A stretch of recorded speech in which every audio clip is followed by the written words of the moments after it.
আল্লাহ পাক রব্বুল আলামিন হযরত সামাইলকে বললেন, সামাইল শোনো শোনো, তোমার হাতে যে আশাটি রয়েছে, তোমাকে যে লাঠিটি দান করেছি, ওই লাঠিটি মাপ করো। ওই লাঠির কাঁধ বরাবর যার সমাপিত হবে, যার সমপরিমাণ হবে, সেই ব্যক্তি হবে বাদশাহ। একে একে সবাইকে দেখতে লাগলো, কিন্তু কারোর কাঁধ মিলল না। কিন্তু বানিয়ামিনের পুত্র হযরতে তালুতকে যখন দিলেন, সঙ্গে সঙ্গে ওই লাঠির কাঁধ বরাবর মিলে গেছে।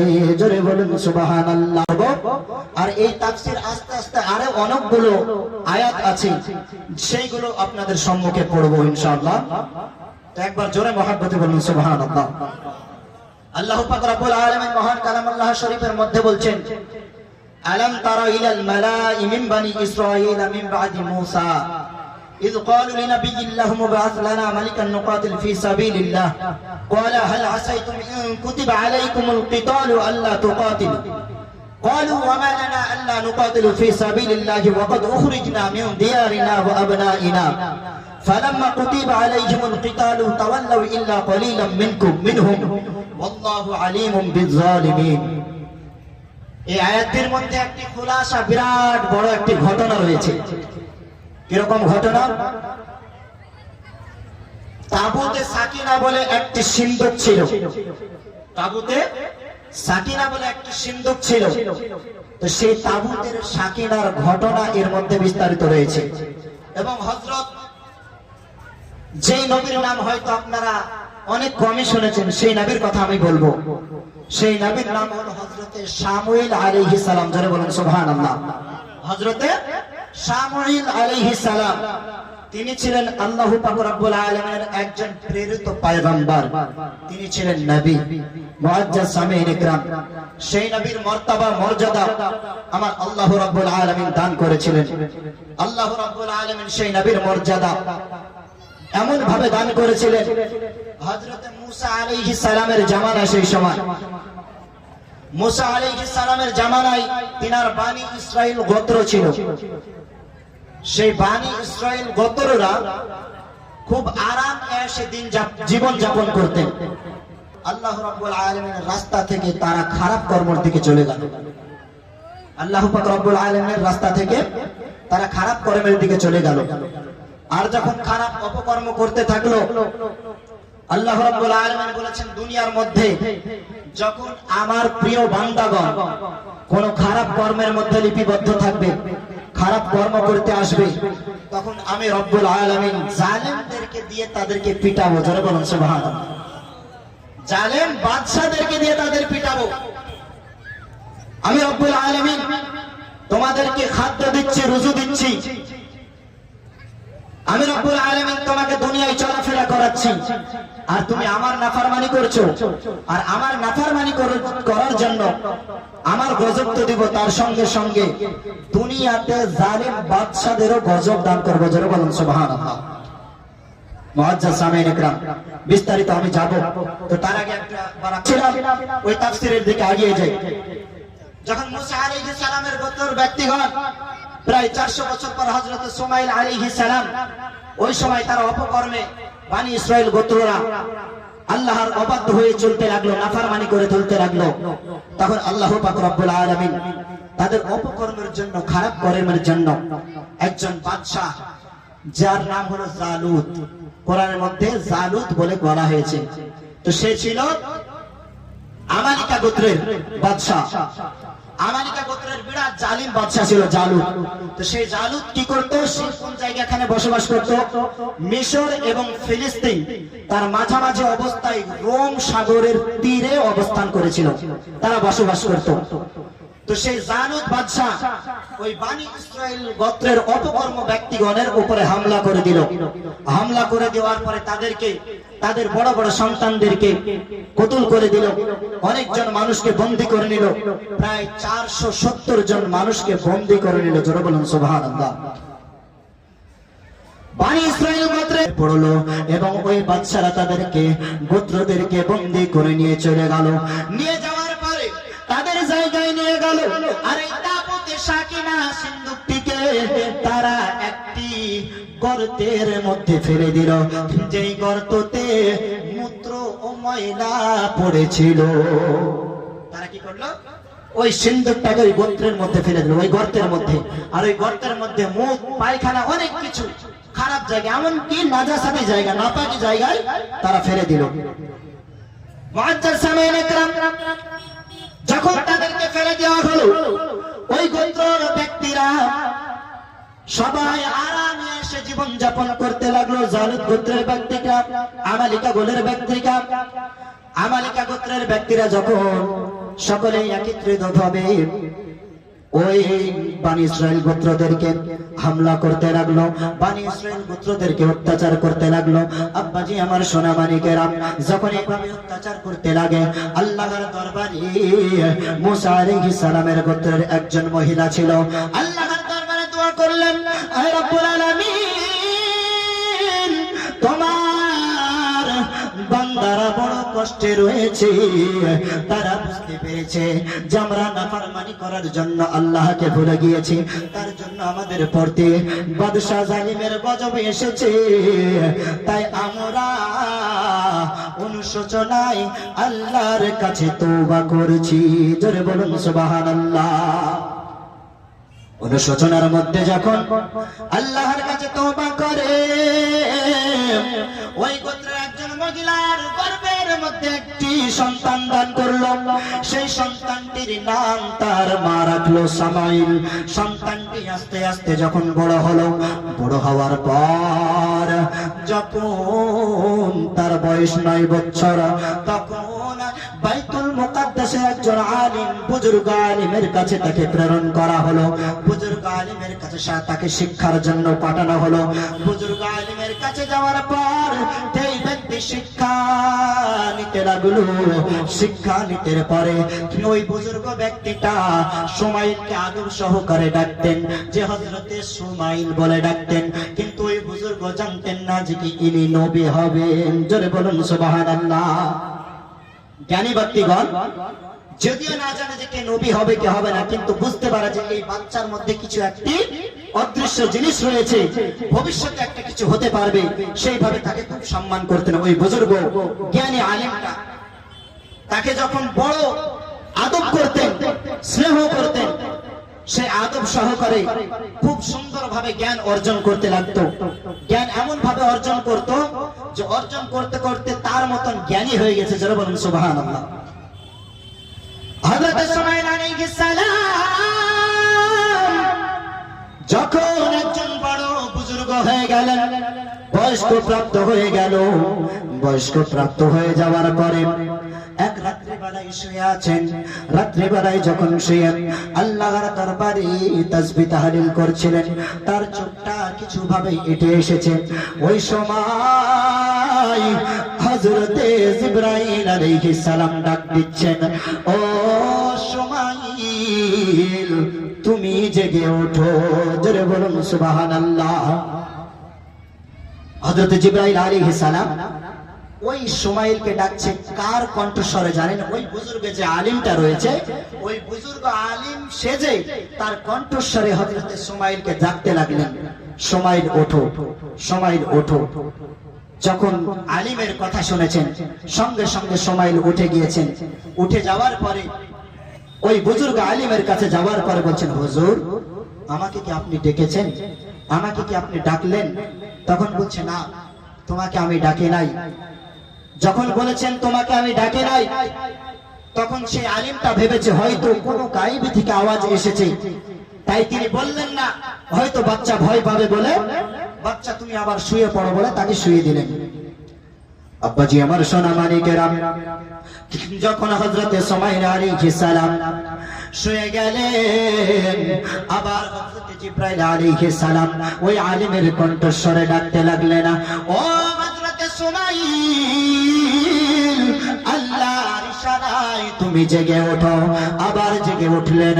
জেগে ওঠার পরে আলিমের কাছে যাবার পরে বলছেন, হুজুর, আপনি কি আমাকে ডেকেছেন? আপনি কি আমাকে আহ্বান করেছেন? আপনার আহ্বানের জন্য আমি আবার দ্বিতীয়বার আপনার কাছে এসেছি। জোরে বলুন সুবহানাল্লাহ। আপনার ডাকার জন্য আমি দ্বিতীয়বার আবার এসেছি। হুজুর কি বলছেন আপনি একবার বলুন। আবার বলছেন সুমাইল, ও হযরতে সুমাইল বেটা, আমি তোমাকে ডাকি নাই বেটা, যাও যাও, তৃতীয়বার যদি তুমি আওয়াজ শুনতে পাও তাহলে আওয়াজের কোনো ইশারা দিবে না। জোরে বলুন সুবহানাল্লাহ। তৃতীয়বার যদি আওয়াজটা শুনতে পাও তাহলে তুমি কোন আওয়াজের আর সাড়া দিবে না। জোরে বলুন সুবহানাল্লাহ। হযরত সুমাইল আলাইহিস সালাম একইভাবে তিনি চলে গেলেন। যাওয়ার পরে আবার বিছানায় শুয়ে গেলেন। যখন বিছানায় শুয়ে গিয়েছেন ওই সময় আবার ডাক দিচ্ছে। ডাক দেওয়ার পরে সঙ্গে সঙ্গে হযরতে জিবরাইল তার সামনে উপস্থিত হয়ে গেছেন। জোরে বলুন সুবহানাল্লাহ। তার সামনে উপস্থিত হয়ে যাওয়ার পরে হযরতে সুমাইলকে বলছেন, ও সুমাইল, আল্লাহর তরফ থেকে আল্লাহর বাণী নিয়ে এসেছি, আল্লাহর বাণী নিয়ে এসেছি। আপনার উপর আল্লাহর নবুয়তের মোহর দান করেছে। জোরে বলুন সুবহানাল্লাহ। কি বললেন? আপনার উপর আল্লাহর নবুয়তের মোহর দান করেছেন, তাই আমি আপনাকে সমস্ত কিছু বুঝিয়ে দিতে এসেছি। জোরে বলুন সুবহানাল্লাহ। যখন হযরত সুমাইল আলাইহিস সালাম দেখলেন যে তাকে সবকিছু বুঝিয়ে দিলেন, জিবরাইল বলছেন, ও আল্লাহর নবী, আপনাকে নবুয়তের মোহর দান করা হলো, আপনাকে নবী বানানো হলো। আপনি নবী হয়ে আপনি দ্বীনের তাবলীগ করবেন, মানুষকে সুপথে নিয়ে আসবেন, ভালো পথের দিকে নিয়ে আসবেন। যদি ভালো পথের দিকে নিয়ে আসেন তাহলে আল্লাহর নৈকট্য লাভ হবে। জোরে বলুন সুবহানাল্লাহ। যখন এই কথা বললেন হযরত সুমাইল আলাইহিস সালাম, তখন আবার সমস্ত কথা তার আলিমকে জানালেন। আলিমকে যখন জানালেন, বাপ আলিম হতভম্ব হয়ে গিয়েছেন। হওয়ার পরে বলছেন, আজ ছোট থেকে তোমাকে আমি মানুষ করেছি, আমি ভেবেছিলাম জীবনে তুমি একজন নবুয়ত প্রাপ্ত হবে। জোরে বলুন সুবহানাল্লাহ। হযরত সুমাইল আলাইহিস সালাম নবুয়তের মোহর নেওয়ার পরে মানুষকে দ্বীনের দাওয়াত দিতে লাগলেন, তাবলীগ দিতে লাগলেন। তাবলীগ যখন দিতে লাগলেন, আমি আল্লাহর নবী হযরত সুমাইল, আমি হলাম আল্লাহর প্রেরিত নবী। আপনারা আল্লাহর দিকে ফিরে আসুন, আল্লাহর দিকে সব সময় ফিরে আসুন। বনি ইসরাইল গোত্রদের ব্যক্তিকে আল্লাহ রাব্বুল আলামিনের নবী বারবার আহ্বান করতেছে, কিন্তু তারা জবাব দিতেছে যে, ও সুমাইল, তুমি তো আমাদের সামনেই মানুষ হয়েছো, তুমি তো আমাদের সামনেই মানুষ হলে তুমি কিভাবে নবী হলে? তাকে বলছে, তুমি কিভাবে নবী হলে? তোমাকে তো আমি সেই ছোট থেকে দেখতেছি যে তুমি নবী হওনি, তুমি তো এইভাবে চলে বেড়াচ্ছ, কিভাবে নবুয়তের মোহর পেলে?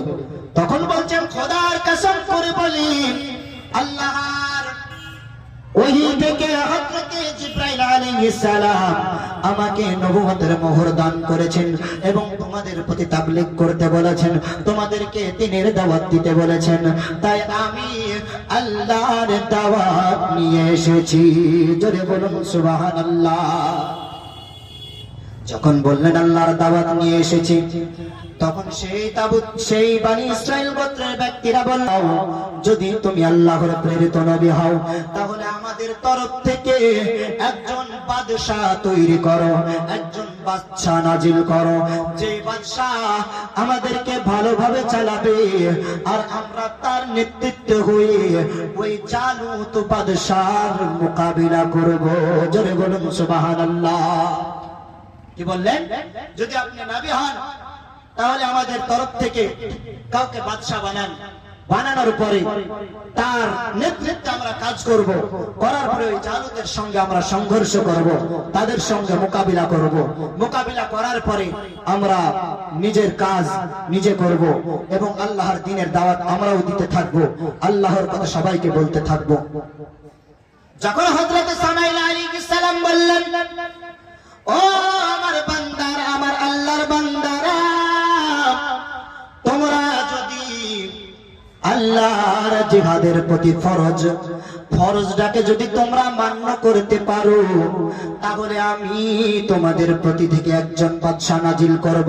আর বাদশা নাজিল করার পরে যদি তোমরা জিহাদ করা থেকে মুখ ফিরিয়ে নাও তাহলে আল্লাহ সন্তুষ্টি হয়ে যাবে। জোরে বলুন সুবহানাল্লাহ। যখন এই কথা বললেন তখন বনি ইসরাইল গোত্রের ব্যক্তিরা বললেন, ও আল্লাহর নবী, ও হযরতে সামাইরা, ও সামাইল শুনুন, শোনো না, আমরা এমন দুঃখিত ব্যক্তি, আমরা এমন দুঃখিনী পরিবারের ব্যক্তি, আমাদের মা বাবাও বন্দী রয়েছে, আমাদের ছোট ছোট সন্তানেরা বন্দী রয়েছে, ওই জালেম বাদশা জালুত বন্দী করে রেখেছে, তাই আমরা তাদেরকে ছড়ানোর জন্য ইজতিহাদ করব। জোরে বলুন সুবহানাল্লাহ। কি বললেন? যে আপনি একজন বাদশা প্রেরণ করুন, আমরা জিহাদ করব, আল্লাহর ফরজ আমরা মান্য করব। অতএব রব্বুল আলামিনের কাছে হযরত সুমাইল আলাইহিস সালাম যখন হাত তুলে দোয়া করলেন, আল্লাহ রব্বুল আলামিনের কাছে যখন দোয়াটা করলেন, দোয়াটা করার পরে আল্লাহ রব্বুল আলামিন বললেন, তোমাদের তরফ থেকে একজন ব্যক্তিকে আমি বাদশা করলাম, যার নাম হলো তালুত। জোরে বলুন সুবহানাল্লাহ। যার নাম তালুত। ওই তালুত ব্যক্তি তিনি ছিলেন তালুত বিন বনিয়ামিন বিন ইয়াকুব আলাইহিস সালাম। জোরে বলুন সুবহানাল্লাহ। তালুত তার বাবা ছিলেন বিনিয়ামিন, আর বিনিয়ামিনের বাবা হযরত ইয়াকুব আলাইহিস সালাম ছিলেন। তাহলে তিনি ছিলেন হযরত ইয়াকুব আলাইহিস সালামের লাতি। জোরে বলুন সুবহানাল্লাহ। হযরত সামাইল আলাইহিস সালাম আল্লাহর কাছে যখন দোয়া করলেন, সঙ্গে সঙ্গে ওই তালুতকে বাদশাহীর জন্য দিল। কিন্তু তালুত ছিল সবথেকে বড় গরীব, সবথেকে অকেজ ব্যক্তি ছিল, কিন্তু তালুতকে আল্লাহ বাদশাহ রূপে আখ্যায়িত করলেন।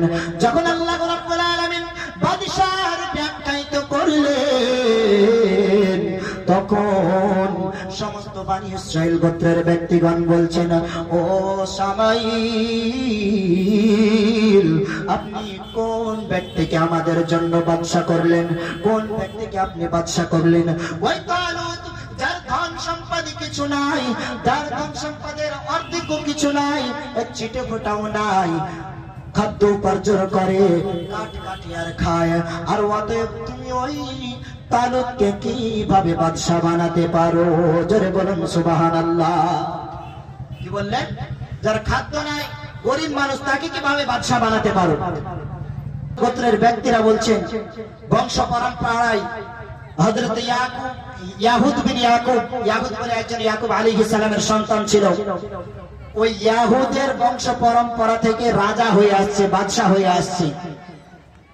এই তালুত কিভাবে বাদশা হতে পারে? উত্তরাধিকারী হিসাবে বংশ পরম্পরায় বাদশা হবে, কিভাবে বাদশা হতে পারে? আর নবী হিসাবে হযরত ইয়াকুব আলাইহিস সালামের বেটা লাওয়ার গোত্র থেকে নবী হিসাবে চলে আসছেন, কিভাবে তালুত বাদশা হতে পারে? তখন হযরত সামাইল আলাইহিস সালাম বললেন, ও আমার গোত্রের ব্যক্তিরা শোনো, আমার আল্লাহ পাক রব্বুল আলামিন যে নির্দেশ দিয়ে দিয়েছেন, ওয়াতুইজ্জু মান তাশা ওয়াতুযিল্লু মান তাশা। আল্লাহ রাব্বুল আলামিন কাউকে যদি ইজ্জত দান করে তো কাউকে যিল্লত দান করেন। যাকে ইজ্জত দান করবে তার ইজ্জতকে কেউ কোনোদিন কমাতে পারবে না। জোরে বলুন সুবহানাল্লাহ। আল্লাহ রাব্বুল আলামিন যাকে ইজ্জত দান করবেন তাকে আর ক্ষমতা নেই যে তার সম্মানকে অসম্মানিত করতে পারে, আর যাকে জিল্লত করবেন, অসম্মানিত করবেন, কারোর ক্ষমতা নাই যে তাকে সম্মানী দিতে পারে। জোরে বলুন সুবহানাল্লাহ। তাই বলছেন উত্তরাধিকারী যে সে বাদশা হবে তা নয়, বাদশার পরম্পরা হচ্ছে এটাই, যেই ব্যক্তি জ্ঞানী হবে, সব থেকে জ্ঞানী হবে, সে হবে বাদশা, এবং গায়ের জোর এবং শক্তি থাকবে, সে হবে বাদশা। জোরে বলুন সুবহানাল্লাহ। আল্লাহ পাক রব্বুল আলামিন হযরত সামাইলকে বললেন, সামাইল শোনো শোনো, তোমার হাতে যে আশাটি রয়েছে, তোমাকে যে লাঠিটি দান করেছি, ওই লাঠিটি মাফ করো। ওই লাঠির কাঁধ বরাবর যার সমাপিত হবে, যার সমপরিমাণ হবে, সেই ব্যক্তি হবে বাদশাহ। একে একে সবাইকে দেখতে লাগলো, কিন্তু কারোর কাঁধ মিলল না।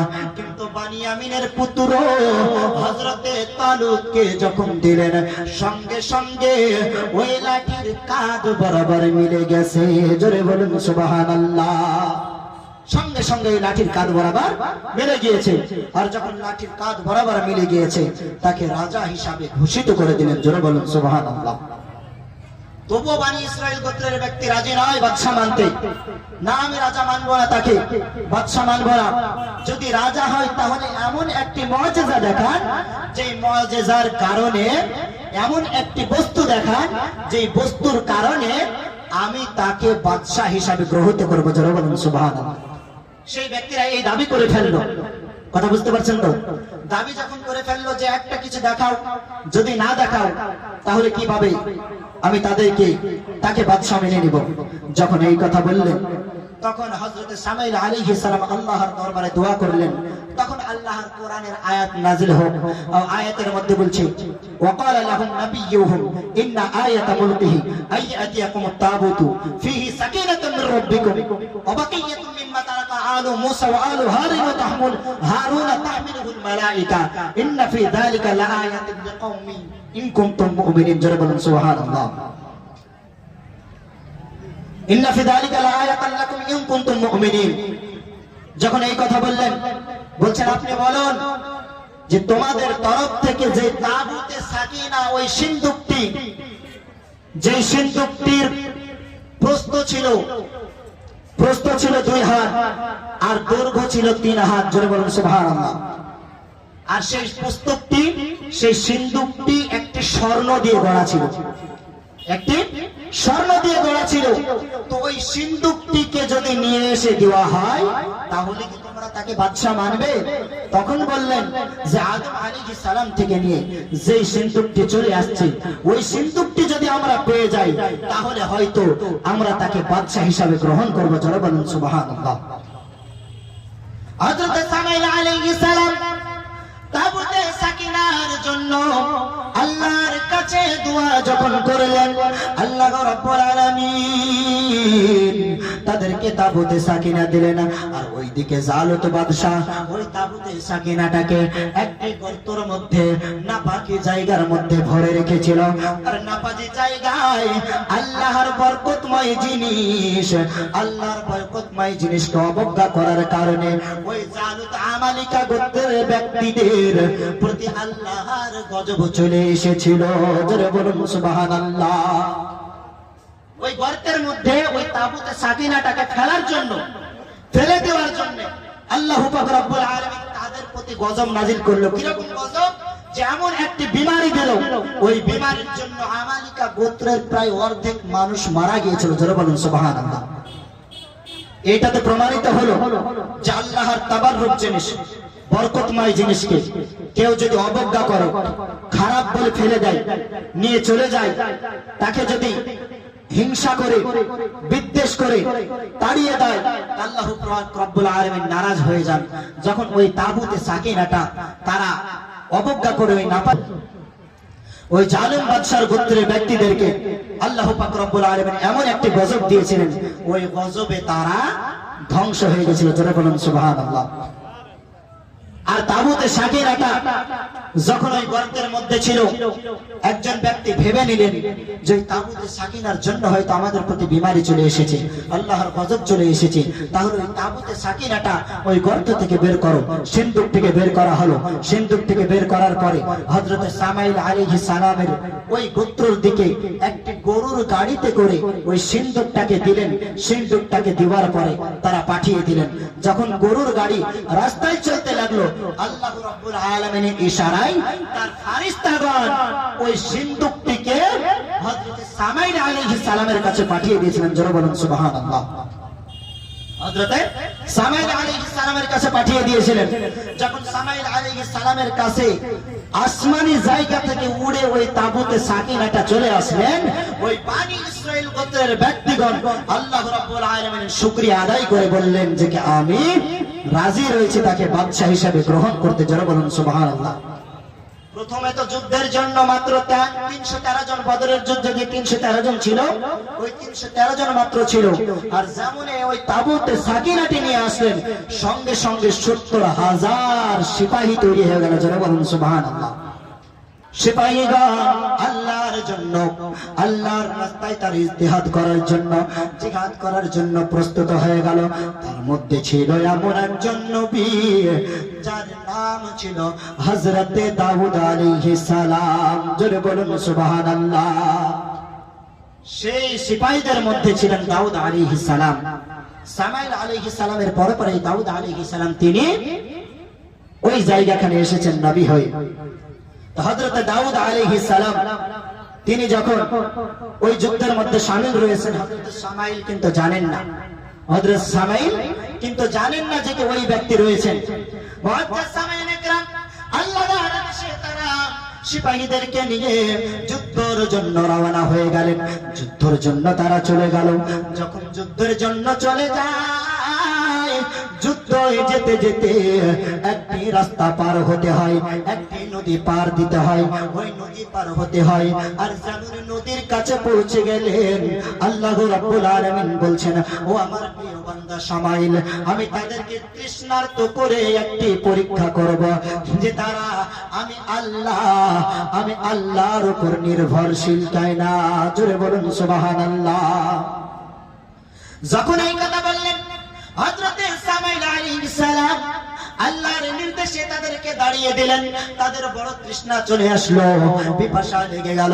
পিপাসা লেগে যাওয়ার পরে আল্লাহর কাছে দোয়া করতে বললেন, ও সামাইল, তৃষ্ণার জোরে আর যেতে পারি না, আপনি আমাদেরকে পানি দিন।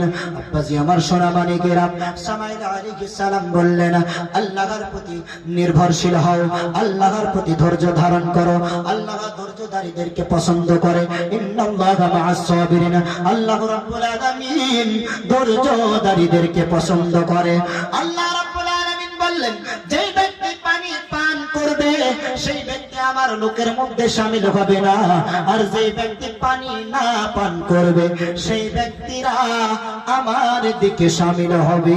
জোরে বলুন সুবহানাল্লাহ। একজন নবী আসিল গো সোনার মদিনায়। জোরে বলুন সুবহানাল্লাহ। হয়তো ভালো লাগছে না মনে হয়, হয়তো কারোর ভালো লাগছে না, তাহলে কথা বলতে হবে। জোরে বলুন সুবহানাল্লাহ। আহা একজন নবী আসিল গো সোনার মদিনা, ওই যার প্রেমেতে খুশি হইল, আহা যার প্রেমেতে খুশি হইল স্বয়ং রব্বানা। একজন নবী আসিল গো সোনার মদিনা, একজন নবী আসিল গো সোনার মদিনা। ওরে যাহারা গো মনের তারে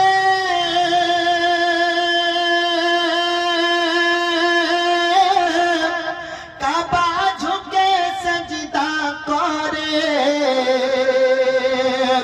যাহারা গো মনের তারে কাবা ঝুঁকে সেজদা করে, তিনি মোদের দয়াল নবী, তিনি মোদের দয়াল নবী শাহে মদিনা। একজন নবী আসিল গো শাহে মদিনা, একজন নবী আসিল গো সোনার মদিনা। জোরে মুহাব্বতে বলুন সুবহানাল্লাহ। ওরে নীল আকাশের গ্রহ তারা নবীর প্রেমে দিশে হারা, আর আমার নবী না হইলে খুশি, আমার নবী না হইলে খুশি, আল্লাহ খুশি না। নবী আসিল গো সোনার মদিনায়, একজন নবী আসিল গো সোনার মদিনা। ওই যার প্রেমেতে খুশি হইল স্বয়ং রাব্বানা, একজন নবী আসিল গো সোনার মদিনা। জোরে মুহাব্বতে বলুন সুবহানাল্লাহ। মুআজ্জাজ সামিঈন ইকরাম, হযরত ইসমাঈল আলাইহিস সালাম যখন দেখলেন কিছু ব্যক্তি তৃষ্ণার জ্বালায় পুরো পেট ভরে পানি খেয়ে নিয়েছে, প্রায় অর্ধেকের বেশি মানুষ পানি খেয়ে নিয়েছে, যখন পানি খেয়ে নেয় আর কিছু জন ব্যক্তি তারা আল্লাহ রাব্বুল আলামিনের সন্তুষ্টির জন্য, আল্লাহ রাব্বুল আলামিনের ভরসার জন্য তারা পানি পান করলো না, সঙ্গে সঙ্গে আল্লাহ তার প্রতি খুশি হয়ে গেল। আয় রাব্বুল আলামিন তাদেরকে আবার রওনা হতে বললেন, তারা আবার রওনা হয়ে গেল। রওনা হওয়ার পর মিশর পাড়ি দিয়ে ওই ফিলিস্তিনের মাঝ বরাবরে ওই সাগরের তীরে তারা পৌঁছে গেল। সাগরের তীরে যেমন পৌঁছে যায়, পৌঁছে যাওয়ার পরে হযরত ইসমাঈল আলাইহিস সালামের নেতৃত্বে ব্যক্তিগণ যখন ওই জালুত বাদশাকে দেখতে পেল, জালুত বাদশাকে দেখতে পেল, জালুত বাদশাকে দেখার পর তাদের তো ভয়ে কম্পন শুরু হয়ে গিয়েছে, কেননা জালুত বাদশা এত তাগড়া লম্বা ছিল, এতই তার শক্তি ছিল, সেই শক্তির কাছে কেউ পারতো না। জোরে বলুন সুবহানাল্লাহ। জালেম যে বাদশা হয়, ওই জালেম বাদশাদেরকে আল্লাহ রাব্বুল আলামিন কিছু কিছু নিয়ামত দিয়েই থাকে দুনিয়ার মধ্যে, বুঝতে পারলেন তো? কারণ ফেরাউনকে আল্লাহ রাব্বুল আলামিন প্রায় 400 বছর বাঁচিয়ে রেখেছিল, 400 বছর।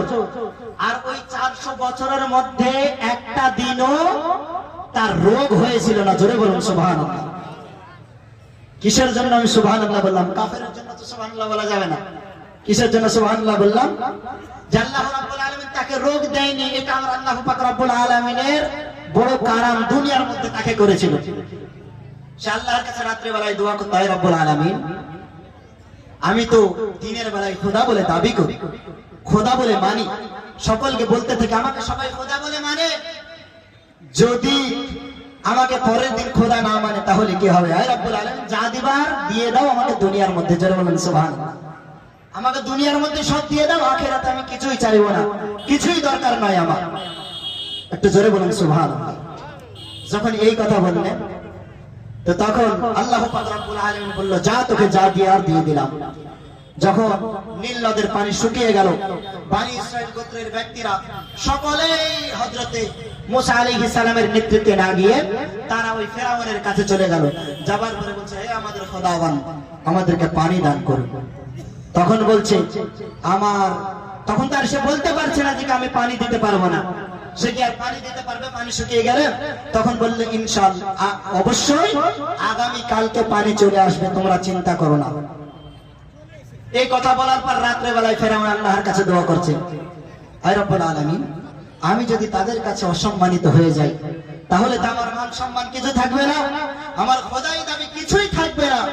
হে রব্বুল আলামিন তুমি আমাকে ওই নীল নদের শক্তিটা আমাকে দাও।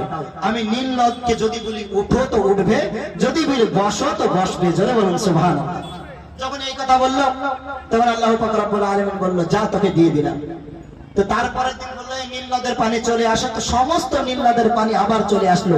আর বনি ইসরাইল গোত্রের ব্যক্তিকে খোদা খোদা খোদা তাকে সিজদা করতে লাগলো। নাউযুবিল্লাহি মিন যালিক। তার শয়তানি ধোঁকায় পড়ে সিজদা করতে লাগলো আবার। তো এই রকম জালিম বাদশাদেরকে আল্লাহ কিছু দিয়ে থাকে। তো এই রকম কওমে আমালিকা গোত্রের বাদশা জালুত, ওই জালুত বিরাট তাগড়া ছিল, বিরাট শক্তিশালী ছিল। আর তাকে দেখে তো বনি ইসরাইল গোত্রের ব্যক্তিরা ভয়ে কম্পনি শুরু হয়ে গেছে যে একজন ব্যক্তি, এরকম ব্যক্তির নেতৃত্বে যদি সিপাহীগণ থাকে, সেই সিপাহীগণ কেমন হবে? যদি আমাদেরকে এসে আক্রমণ করে তাহলে তো আমরা বাঁচবো না। ভয়ে ভীতু হয়ে গেল যখন, তখন আল্লাহ পাক রব্বুল আলামিন বললেন, তোমার গোত্রের ব্যক্তিরা ভয় করছে সামাইল। সামাইলের কাছে আরজি করলে, সামাইল আমাদের জন্য আল্লাহর কাছে দোয়া করুন, আল্লাহর দরবারে দোয়া করুন যেন ওই জালুতকে হারাতে পারে কেউ। যখন এই কথা বললেন আল্লাহ রাব্বুল আলামিন বললেন, এ সামাইল শোনো, আমার নেতৃত্বে তোমার নেতৃত্বে যে সিপাহীগণ রয়েছে, যে প্রহরীগণ রয়েছে, তাদের মধ্যে একজন ব্যক্তি আছে খিটখিটে শুকটে, যার নাম হলো হযরতে দাউদ। জোরে বলুন সুবহানাল্লাহ। তার বাবা ওই সৈন্যদের মধ্যে ছিল এবং দাউদকেও নিয়ে এসেছিল।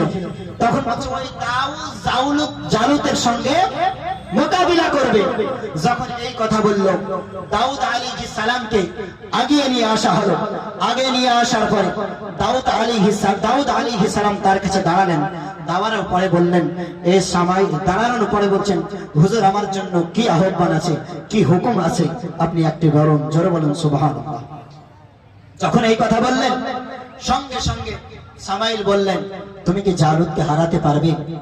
তুমি কি জালুতকে হারাতে পারবে? যদি জালুতকে হারাতে পারো, তাহলে আমার এই তালুত, বাদশা ছিল তালুত, আর সামাইল ছিলেন নবী। তালুত বললেন, তুমি যদি এই বাদশা জালুতকে হারাতে পারো, তাহলে তোমাকে আমার কন্যার সঙ্গে বিবাহ দিব এবং আমার অর্ধেক সাম্রাজ্য দিয়ে দেব। জোরে বলুন সুবহানাল্লাহ। যখন এই কথা বললেন, হযরত দাউদ আলাইহিস সালাম নিঃসন্দেহ বলে দিলেন, আমাকে পাঠিয়ে দিন, আমি গিয়ে তাকে কতল করে নিয়ে আসবো। জোরে বলুন সুবহানাল্লাহ। হযরত দাউদ আলাইহিস সালাম যখন এই কথা বললেন, সঙ্গে সঙ্গে জালুত ওদিকে গর্জন করে আহ্বান দিতেছে আর বলতেছে, ও তালুত, তোমার নেতৃত্ব থেকে কাউকে পাঠাও, আমি তার পক্ষ হয়ে লড়ব। যদি আমাকে হারাতে পারে, তাহলে ওই 470 জন বন্দী ব্যক্তিকে আমি ছেড়ে দেব। জোরে বলুন সুবহানাল্লাহ। যখন এই কথা বললেন, তখন সঙ্গে সঙ্গে হযরতে তালুত রাদিয়াল্লাহু তাআলা আনহু, তালুত বললেন, তোমার আমার পক্ষ থেকে হযরতে দাউদ লড়বেন। যাও যাও দাউদ, চলে যাও, তুমি গিয়ে ওই জালুতের সঙ্গে লড়ো। জালুতকে দেখে সবাই ভয়ভীত হয়ে যায়, কিন্তু দাউদ আলাইহিস সালাম কোনো ভয় করে না। যখন কোনো ভয় করে না, সঙ্গে সঙ্গে আল্লাহ পাক রব্বুল আলামিনের রহমত তার প্রতি নাজিল হলো। জোরে বলুন সুবহানাল্লাহ। দাউদ আলাইহিস সালাম সঙ্গে সঙ্গে তিনি আগিয়ে গেলেন, আর যেমনই আগিয়ে যায়, ওই ময়দান ফাঁকা করে দেওয়া হয়েছে। আর ফাঁকা ময়দানের মধ্যে দাউদ আলাইহিস সালাম খিটখিটে ছোট্ট ছেলে যখন নওজওয়ান চলে যাচ্ছে, তো জালুত এত শক্তিশালী ব্যক্তি, বলছে একটা ছোট্ট বাচ্চা আর এই অবস্থায় আমার সঙ্গে লড়বে, এত শক্তি তার। তাই বলে কিন্তু তার ভিতরও একটি কাঁপুনি শুরু হয়ে গেছে। জোরে বলুন সুবহানাল্লাহ। যে কেউ আগালো না, ওই তালুত বাদশাও আগালো না, একজন ছোট্ট বাচ্চা আমার দিকে আগিয়ে আসলো, তাহলে তো বাচ্চাটা কম নয়, এই বাচ্চার মধ্যে কিছু তো রয়েছে। যখন জালুত আসলো, আসার পরে তার যত কিছু পেছনের কথা ছিল সব কিছু দাউদকে বলছে, আমি এরকম কুখ্যাত, আমি এরকম খারাপ, আমি অনেকজনকে মেরেছি, আমি বিরাট শক্তিশালী, আমার কাছে 10 জন ব্যক্তি কিছুই নয়। তখন দাউদ আলাইহিস সালাম তার কথাগুলো শুনছিলেন। দাউদ আলাইহিস সালাম তার কথাগুলো শুনছিলেন। দাউদ আলাইহিস সালাম যখন কথা শুনতেছে, একে একে তার সম্পর্কে বড় বড় কথা বলতেছে আর বলতেছে, আমি ছিলাম এরকম বাদশা, আমার কাছে কেউ টিকে না, দুনিয়ার মধ্যে আমি হলাম সবথেকে শক্তিশালী বাদশা, অতএব তুমি একটি বাচ্চা আমার কি করে নিবে বলো। বাচ্চা যখন বলেছে, দাউদ আলাইহিস সালাম বড়ই রাগান্বিত হয়ে গিয়েছেন। রাগান্বিত হয়ে যাওয়ার পর তার হাতের মধ্যে একটি বাটুল ছিল, একটি খল্লকের মধ্যে একটি বড় টিপির সাইজের মাটির হাড় ছিল। ওই হাড়টি টেনে এমন ভাবে নিশ করলেন, নিশ করার সঙ্গে সঙ্গে ওই বাটুলটা ছুড়ে দিলেন। ছুড়ে দেওয়ার পরে সঙ্গে সঙ্গে ওই টিপ্পিটা, ওই হাড়টা তার কপাল দিয়ে ফুটো হয়ে পেছন দিয়ে বের হয়ে গেল। জোরে বলুন সুবহানাল্লাহ। আরেকটু জোরে হবে না সুবহানাল্লাহ। আর যেমন জালুত চিত হয়ে পড়ে গিয়েছে, সঙ্গে সঙ্গে তার সিপাহীরাও ভয়ে কাঁদতে শুরু করে দিয়েছে। একটি ছোট বাচ্চা কিভাবে ওই মাটির হাড় দিয়ে আমাদের বাদশার কপালে মেরে দিল। মেরে দেওয়ার পরে ওই বাদশা চিত হয়ে পড়ে গেল, আর কোনদিন উঠবে না। হাই হাই কি হয়ে গেল। হযরতে তালুত ওদিকে অপেক্ষা করছিলেন। ওই সময় হযরতে দাউদ আলাইহিস সালাম বললেন, ও তালুত, ও আমার বাদশা, আমি সঙ্গে সঙ্গে গেলাম, যাওয়ার সঙ্গে সঙ্গে জালুতকে মেরে দিয়েছি। জোরে বলুন সুবহানাল্লাহ। দাউদকে, জালুতকে আমি মেরে দিয়েছি, ওই আমালিকা গোত্রের বাদশাকে। আর পা দিয়ে পাটাকে ধরে টেনে হিঁচড়ে তালুতের কাছে নিয়ে এসে ফেলে দিলেন। জোরে বলুন সুবহানাল্লাহ। সেই দাউদ আলাইহিস সালাম যখন তার টান ধরে নিয়ে আসার পরে জালুতের কাছে, ওই তালুতের কাছে পাঠিয়ে দিলেন। পাঠিয়ে দেওয়ার পরে সঙ্গে সঙ্গে তালুত বলছে, আমি যে অঙ্গীকার করেছিলাম, আমি যে প্রতিজ্ঞা করেছিলাম, ওই প্রতিজ্ঞাটা আমি নিভাবো। আমি প্রতিজ্ঞাটা নিভাইতে রাজি আছি, আমি প্রতিজ্ঞাটা নিভাবো। আমার কন্যার সঙ্গে তোমার বিবাহ দেব, আর অর্ধেক সাম্রাজ্যের ধন সম্পদের মালিক তুমি হয়ে গেলে। জোরে বলুন সুবহানাল্লাহ। সঙ্গে সঙ্গে দাউদ আলাইহিস সালাম ওই দেশের অর্ধেক সাম্রাজ্যের মালিক হয়ে গেল। জোরে বলুন সুবহানাল্লাহ। দাউদ আলাইহিস সালাম বংশের মালিক হয়ে গেল। আর কিছুদিন পরে হযরতে তালুত, বাদশা তালুত ইন্তেকাল যখন করলেন, তার একটাই কন্যা ছিল। ওই কন্যার, যেহেতু তালুত মারা গিয়েছে, যত সাম্রাজ্য সব তো তার কন্যাই পাবে, আর তার কন্যার থেকে দাউদ আলাইহিস সালামই পাবে। তখন দাউদ আলাইহিস সালাম হয়ে গেলেন বিরাট একজন বাদশা। জোরে বলুন সুবহানাল্লাহ। দাউদ আলাইহিস সালাম একজন বিরাট বড় বাদশা হয়ে গেলেন। ওই থেকেই দাউদ আলাইহিস সালামের কওমের গোত্র শুরু হয়ে গেল। কওমের গোত্র শুরু হয়ে গেল।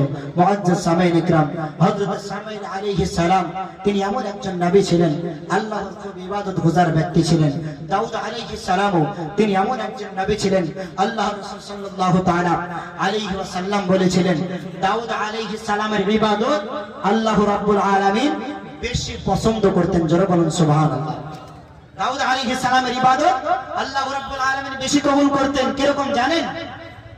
আল্লাহ রাব্বুল আলামিন নবী পাক সাল্লাল্লাহু তাআলা আলাইহি ওয়াসাল্লাম সাহাবাদেরকে বলছেন, হে আমার সাহাবারা শোনো, নবীদের মধ্যে সবথেকে পছন্দনীয় ইবাদত ছিল হযরতে দাউদের।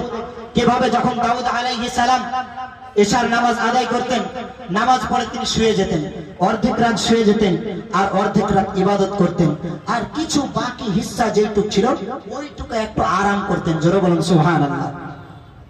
এই থেকে বোঝা গেল আমাদেরকে এশার পরে পরে ঘুমিয়ে যেতে হবে, অর্ধরাত্রির সময় ইবাদত করতে হবে, তারপরে যখন সেহরির সময় হবে যদি পারে একটু ঘুমিয়ে নিন, আবার সুবহে সাদিকের সময় উঠতে হবে। আল্লাহ রাব্বুল আলামিন তার ইবাদতকে বড় পছন্দ করতেন।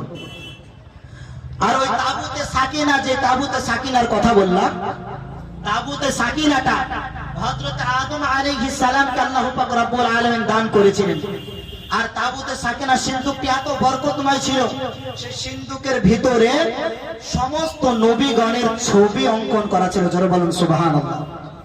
সমস্ত নবীগণের ছবি ওই তাবুতে সাকিনার দৈর্ঘ্যতে যেটা 3 হাত আর প্রস্থতে 2 হাত, ওই তাবুতে সাকিনার ভিতরটাতে হযরতে আদম আলাইহিস সালাম দিয়েছিলেন প্রত্যেকজন নবীর ছবি ওর মধ্যে ছিল। আর এমনকি একটি লাল, ওর মধ্যে একটি লাল বাক্স ছিল, যে লাল বাক্সটা খুলতো, ওই লাল বাক্সটা খোলার পরে দেখতেন আমাদের হুজুরপুর নূর সরকারে দো আলম সাল্লাল্লাহু তাআলা আলাইহি ওয়াসাল্লাম, নবী জামান, পয়গম্বর আরবি, সেই নবী পাক সাল্লাল্লাহু তাআলা আলাইহি ওয়াসাল্লামের হুজরাখানা। জোরে বলুন সুবহানাল্লাহ। ওর মধ্যে দেখতে পেতেন। আর ওই হুজরাখানার মধ্যে আমার নবী দাঁড়িয়ে দাঁড়িয়ে নামাজ আদায় করতেন। জোরে বলুন সুবহানাল্লাহ।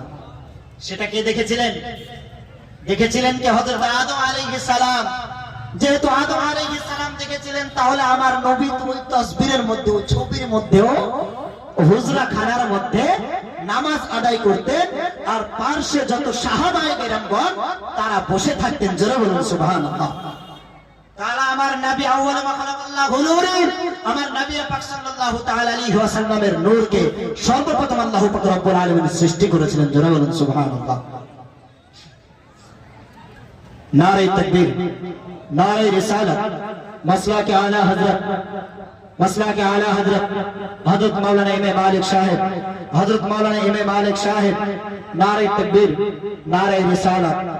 एक बार दुरूद पढ़ो। अल्लाहुम्मा सल्ली अला सय्यिदिना मौलाना मुहम्मद व अला आले सय्यिदिना मौलाना मुहम्मद। तुम्हें मानले मानो, तुम्हें मानले मानो, ना मानले मन मानो ना।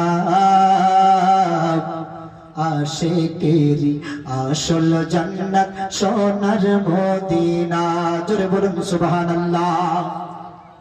आह तुम्हें मानले मानो, तुम्हें मानले मानो, ना मानले मन मानो ना।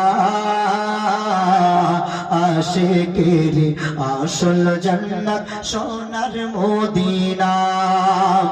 आशिक हृदये যত ইশকেরি জ্বালা, আশিক হৃদয়ে যত ইশকেরি জ্বালা, দূর করিতে পারেন ওই মদিনাওয়ালা, ওই মদিনাওয়ালা। তাই মদিনা মদিনা করে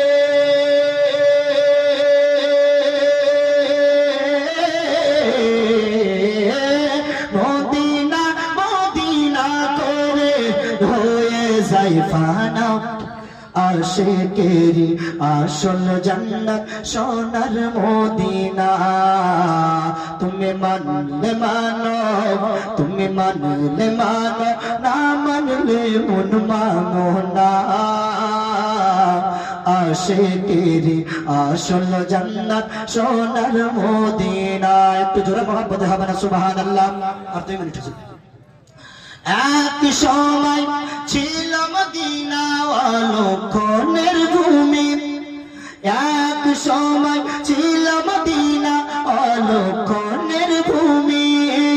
নবীর ছোঁয়ায় হলো আরশের চেয়ে দামি, আরশের চেয়ে দামি।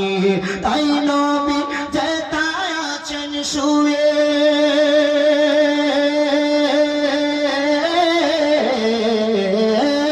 নবী যেথায় আছেন শুয়ে, জান্নাতের টুকরা বলে করলেন ঘোষণা। আশিকেরি আসল জান্নাত সোনার মদিনা। জোরে মহব্বতে বলুন সুবহানাল্লাহ। আমি আল্লাহর কোরআন থেকে সূরাতুল বাকারার 246 নম্বর আয়াত পেশ করেছিলাম। আল্লাহ পাক রব্বুল আলামিনের কাছে ক্ষমা প্রার্থী যদি আয়াতের মধ্যে ও তাফসীরের মধ্যে ভুল প্রার্থী, তো আল্লাহ পাক রব্বুল আলামিনের কাছে ক্ষমা প্রার্থী।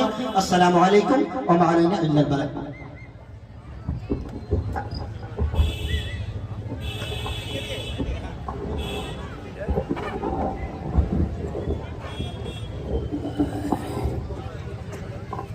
আসসালামু আলাইকুম। এতক্ষণ আপনাদের সামনে হাফেজ কারি ওমর ফারুক এতক্ষণ ওয়াজ নসিহত আপনাদেরকে শোনালো। এবার আমাদের আকাঙ্ক্ষিত বক্তা